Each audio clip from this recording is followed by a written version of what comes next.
Well, let me see if you can identify some of these familiar Marys. This first one is, anyone know?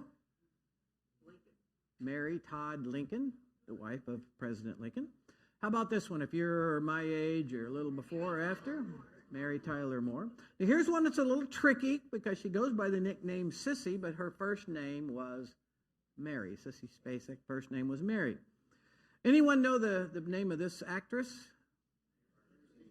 Yeah, Mary, I don't know exactly how you say it. Steenburgen. Here's another tricky one, known mostly as Farrah Fawcett. Her first name was Mary. How about this one? I bet a lot of you can get this one. Yeah, Mary Lou Retton, the Olympian. Here's a singer, Mary J. Blige. See if anybody can get this one, all right? Instagram star. I didn't even know there was such a thing. Instagram star. Mary, there you go. Mary Sergi. What she's famous for, I don't know, but I guess you can become a star on Instagram. Well, today in our last talk from Great Women of the Bible, we're going to learn a lot from a Mary, not Mary the mother of Jesus. We talked about that a few weeks ago. But a Mary who has actually been a source of a lot of misinformation and a lot of misunderstanding over the years. Now, you know, I grew up around a lot of females. I had my mom and 4 older sisters. And while my mother was nice, I always viewed my sisters as my tormentors. While I'm sure they weren't always bad, it's possible that a little bit of their anger and frustration that came my way could have been brought on by me. I doubt it, but it could have been a little bit. But I grew up around women. I've always felt comfortable around females, and so I should have done this series a long time ago. Well, just as Maria is a very common Latino or name in Spanish culture, the name Mary was the most common female name in Jewish culture. In Hebrew, it was Miriam, and it meant wise woman. Mary is the Greek form, and there are actually 6 Marys in the New Testament. Now, in ancient Israel, it was a very patriarchal culture. Men had all the power, they had all of the privilege, they had all of the prestige. Women were referred to as the daughter of so-and-so, or the wife of so-and-so, or the mother of so-and-so. That was their identity, which makes Mary Magdalene so unique. Magdalene, rather than connecting her to a male, was a reference to the city, Magdala, which was, as you can see on this handy map, next to the Sea of Galilee, about 120 miles north of Jerusalem. And then this next picture, you can see a few of the ruins of the ancient city of Magdala, where Mary came from. They say in that day, in Jesus' day, it was around 40,000 people population. So it wasn't a tiny little space. And no surprise, fishing was the biggest enterprise.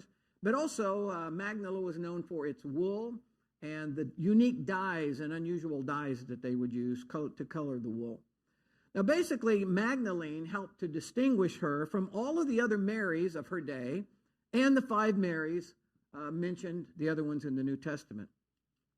Now, unfortunately, many people have come to believe that Mary Magdalene was a prostitute whom Jesus forgave, and then she became one of his most devoted followers. And this actually began in the 6th century AD when Pope Gregory the Great preached a series of sermons saying that Mary Magdalene was the same woman, you recall, who came and put that expensive perfume on Jesus' feet, and then she wept and she washed Jesus' feet with her tears, and believing that that was Mary Magdalene, a prostitute, who had done this also. The Catholic Church reinforced this belief by establishing what they call Magdalene houses all over the world as places to rescue and reform repentant women of the night. However, there is absolutely no biblical evidence that this woman in the passage was Mary Magdalene or that Mary Magdalene ever had been a prostitute.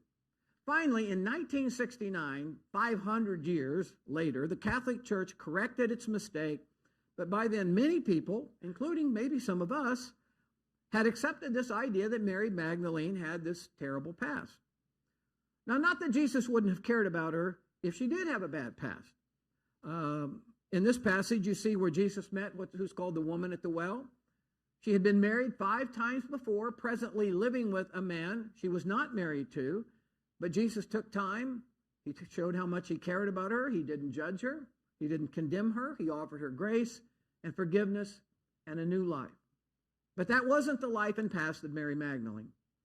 Then, in more recent years, the Da Vinci Code book came out and followed by a movie in which it was speculated that Jesus and Mary Magdalene were lovers and or husband and wife, which again, there's absolutely no biblical basis of truth in that at all. Now, if you go back to the map, you can see where Magdala, where Mary lived, and Capernaum, where Jesus often visited, very close in proximity. Well, at some point, Mary Magdalene apparently came into contact and encountered Jesus. Now, this is one part here of Mary's life that has been controversial and misunderstood that actually is in the Bible. And it's this passage that says that Jesus had cast 7 demons out of Mary Magdalene. Now, if you'll notice that right before it talks about Jesus traveling and curing evil spirits and diseases. So there has been some debate over the years as to what exactly was the condition that Mary Magdalene had that she was healed from and or delivered from. You know, from the earliest human recordings that we have of life on this planet, people have believed that physical illnesses or diseases were caused by spirits or demons. In other words, the origin of someone's physical illness was not really physical. In other words, they weren't just blind, or they didn't have a bad heart, or they didn't have a physical disability. It was rather a curse that some demon or some spirit had put on that person that resulted in this physical ailment. Well, whatever it was that had plagued Mary, at the time when she encountered Jesus, he healed her and or delivered her from her afflictions. Now, one reason to believe that in her case was not a debilitating condition was that the fact that Mary Magdalene was a very successful, very affluent, very accomplished woman, which would have been difficult if she had spent her life in a condition, you know, that was just completely debilitating, right? And so you see this in the very next sentence. It says that Mary Magdalene was one among the group of women who traveled with Jesus and his 12 disciples from city to city as they preached, and Jesus built his ministry. You know, as I've mentioned in this series, the people who say that the Bible is anti-women just don't really know what they're talking about. In every possible way, Jesus affirmed the value of women. Many of his parables featured females as role models. He treated every woman that he encountered with respect and kindness. And unlike the Jewish rabbis of his day, he actually invited women to follow and be his disciples right along with men. It was totally unheard of before that. Now, the fact that Mary Magdalene was a part of Jesus' traveling entourage tells us a little bit about who she was. For example, it suggests that she didn't have home or family obligations. You know, her parents both must have died, or she would still be living with them or perhaps caring for them. She wasn't married. She had no husband or children who were tying her down. The fact that she could just up and travel with Jesus means that she had some degree of wealth, not only to support herself, but also, as it says in these verses, she contributed to making it possible that Jesus and his disciples could travel and do ministry full-time, you know, without having to have part-time jobs on the side.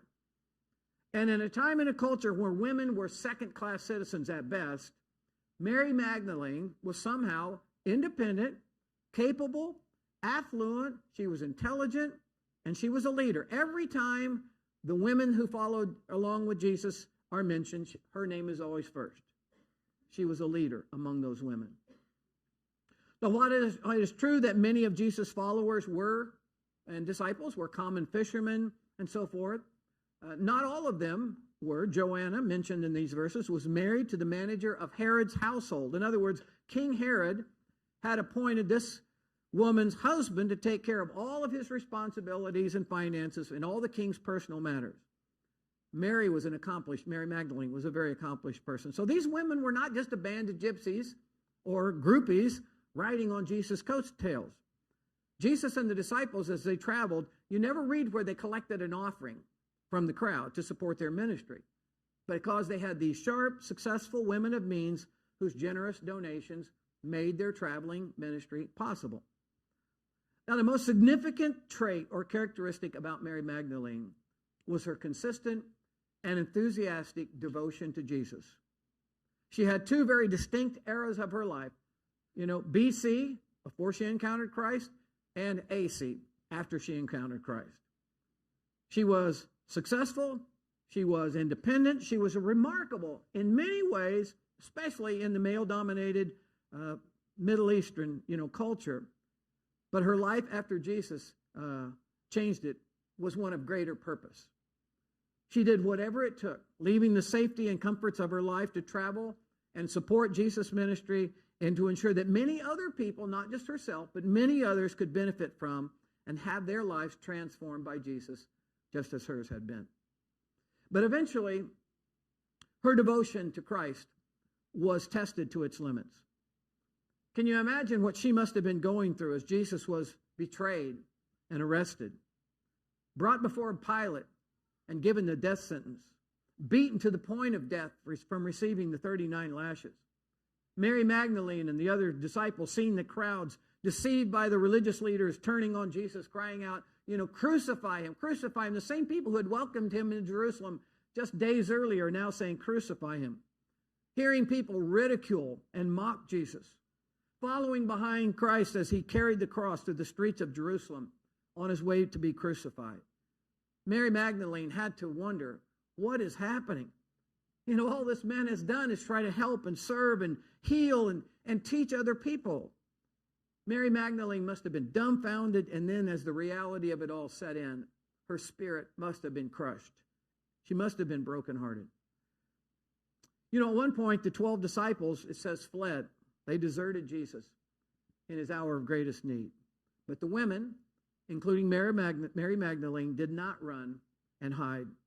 Although most Bible scholars attribute that more to the fact that women of that day were not deemed to be as dangerous to the ruling authorities as men might have been, and so perhaps they left them alone for that reason.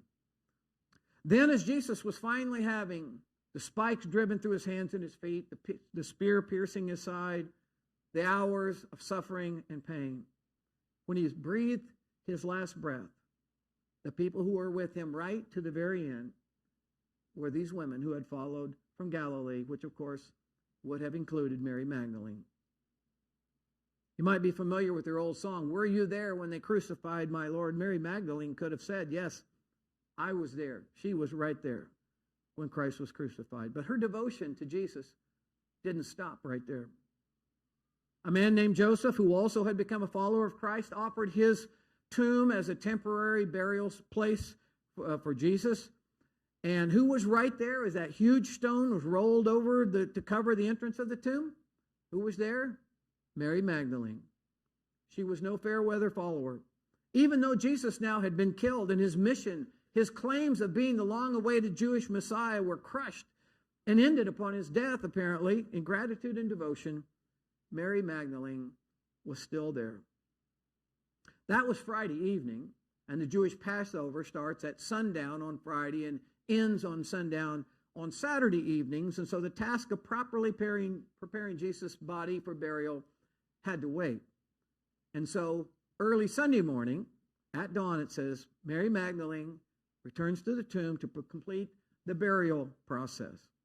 Then an angel of the Lord appeared and rolled back the stone, and the first to hear the incredible news that Jesus had risen from the dead was Mary Magdalene. Then you see the first to see Jesus risen from the dead? Mary Magdalene. Not Peter, not James and John, not Mary, the mother of Jesus, but Mary Magdalene was the first in so many ways.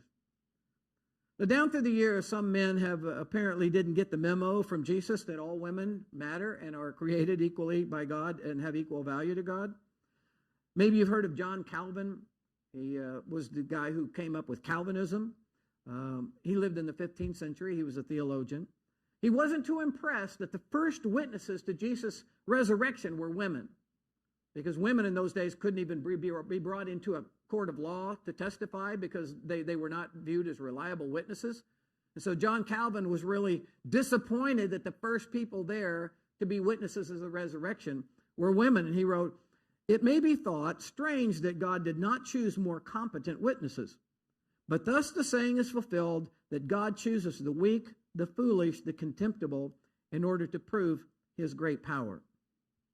Well, thankfully, we follow Jesus, who broke all kinds of cultural rules in order to include women in his mission, and not somebody like John Calvin and other narrow-minded men who feel the need or whatever, believe theologically that women are inferior. Well, now let's talk about a few things that we can learn from the life of this great woman in the Bible, Mary Magdalene. Number one is that there is no higher calling in life than simply to be devoted to Jesus. There had been a BC before Christ and an AC after Christ in her life. And if there has also been that in your life, and when your life and the destiny of your eternal soul are forever changed by the love and power of Jesus, how can we not want to devote the rest of our lives to him? Where he's not just an add-on to our life, but rather he is that which our life revolves around. Mary Magdalene was there in the good times. She was there in the seemingly bad times. And her love and devotion for Jesus should stand as an example and a challenge to all of us here in our levels of devotion. Lesson number two is that people who are single are every bit as important in God's eyes as are married people.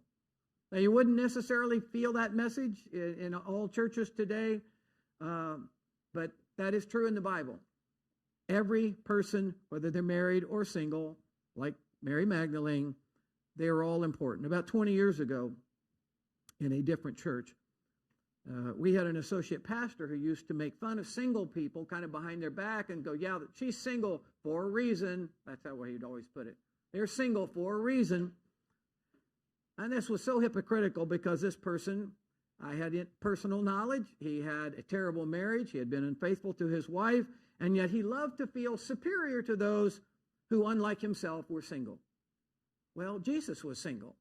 And I think he did okay. I think Mary Magdalene did all right. Now, sure, there are single people who want to get married, but there are also many that do not. They like their lives the way they are. They enjoy their lives more because they're not married. And we as a church should recognize that fact and never assume that everyone who is unmarried is just dying to get married, or that somehow they are less than because they've chosen not to be married. The Apostle Paul commends people and recognizes that God blesses either choice, just like the choice that Mary Magdalene had made. All right, a third takeaway from the life of Mary Magdalene is that contrary to some people's opinion and contrary to how Christians are often portrayed in the media these days, rather than being uneducated, gullible, and narrow-minded, many followers of Jesus, including Mary Magdalene, are capable, intelligent, strong, and successful people. I mean, Mary Magdalene had to be an exceptional person to have sort of risen to this level in such a male-dominated society. She also was exceptional in that she encountered Jesus and she recognized something in him that drew her devotion and her love and her loyalty. You know, the most famous person in the history of this planet, the most well-known, the most loved, the most songs that have been written about, the most artwork that's been done, the most buildings and hospitals that have been built, the most famous person of all time is who? Jesus Christ. I read recently where people who've tried to figure this kind of thing out, they said since humans have been on this planet, they believe some 107 billion humans have lived and died or are currently living on this planet. There's one who has stood above all else, and that is Jesus Christ. And Mary Magdalene was smart enough to recognize that very early on, and it's smart for any of us to learn from and to pattern our lives after the very best, and that's Jesus. Number 4, Mary Magdalene and the other women in Jesus' entourage were the primary financial supporters of Jesus' ministry. Without them, Jesus and the other disciples would have had to try to pull a 9-to-5 for him as a carpenter, and then squeeze in a few hours of ministry on weekends and at nights, which would have greatly limited the impact that Jesus had if he had been working all the time. And so even today, Jesus still does his work through the financial support of grateful people whose lives his ministry has changed. And the last one, number 5, females should be respected as equals in the church. You know, there's this verse from the New Testament, and if you read it, you'd have to kind of wonder, if we said to someone, yeah, because of your race, you're not allowed to do certain things in the church. Or because of your economic status, because of, you don't have much, you're not allowed to do certain things in the church. And yet for centuries, men have said, well, because you're a female, you can't do certain things. This verse makes it clear that when Jesus died and rose, he reversed the curse that had come in the original sin and got things back, hopefully, at least in the church, the way that God had originally designed it. Over the years, we have had many females who have played huge roles in our church, from leading our music ministry, evangelism team, small groups ministry, on our finance team, you name it, every possible role. And we have benefited tremendously from their leadership, their strength, their viewpoints, their discernment, their passions, and their sacrifices.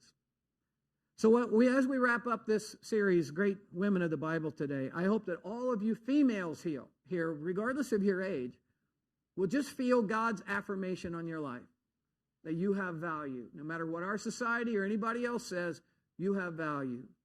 God cares about you. You have every bit as much value in God's eyes as males do. And I hope all of us guys here will recognize and affirm that females in our lives, whether mothers, sisters, friends, spouses, daughters, grandchildren, whatever, if they're female, they deserve every bit as much love, respect, appreciation as guys do. All right, why don't we stand? We'll have our closing prayer. We will start an actual Christmas series next week, so hopefully you'll be able to be here or watch from home if you're not able to come yet. So that'll be fun to get to do some Christmas stuff. Let's pray.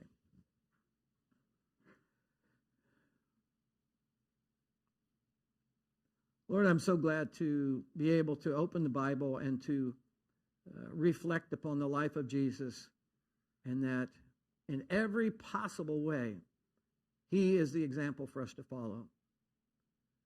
The kindness and the respect and the interest he showed in every person, no matter where they were in life, is something that all of us here can benefit from. And that we want to pattern our lives after the greatest who has ever lived on this earth. And Lord, that is your calling on us, to be devoted to you and to live our lives the way you lived when you were here. Lord, I pray that every female here would just sense your affirmation, your approval, your stamp of authenticity upon their lives, that they matter, that they are important, and that no matter what our society says or anybody else says to them, that they matter to you, and that they are of equal, creation and value in your eyes.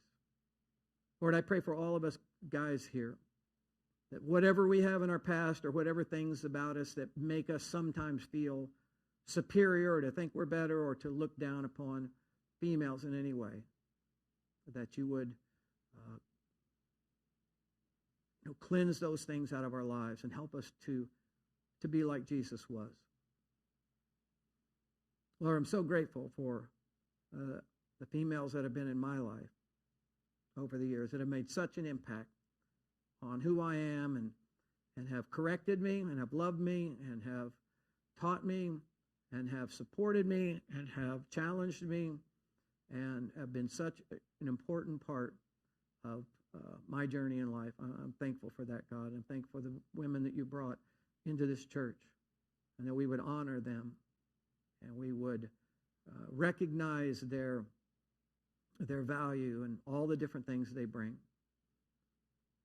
Lord, we're grateful that we can come to a place like this and gather together with, other people that are like-minded, and we can open the Bible and read the greatest words that have ever been written and hear the greatest words that have ever been spoken.